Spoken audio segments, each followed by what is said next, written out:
Hello, everyone. I'm May, Elmo's mom, and I want to talk about mind wellness.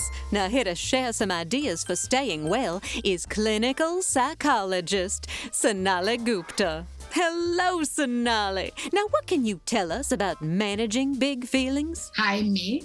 First up, when kids have big feelings, they get tummy aches or their sleep patterns change. If you notice anything unusual, ask them questions.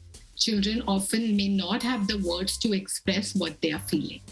Yes, I ask Elmo a lot of questions to understand what he's feeling. Yes, asking questions helps children identify what they are feeling, and then we can help them name their feeling.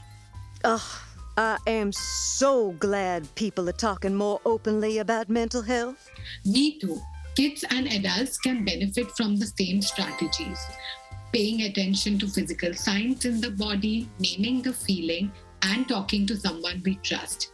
These are small tips which can go a long way. Oh, thank you so much, Sonali. Chatting with you has been so helpful. Thank you for having me, May. And that's it for May's Minute.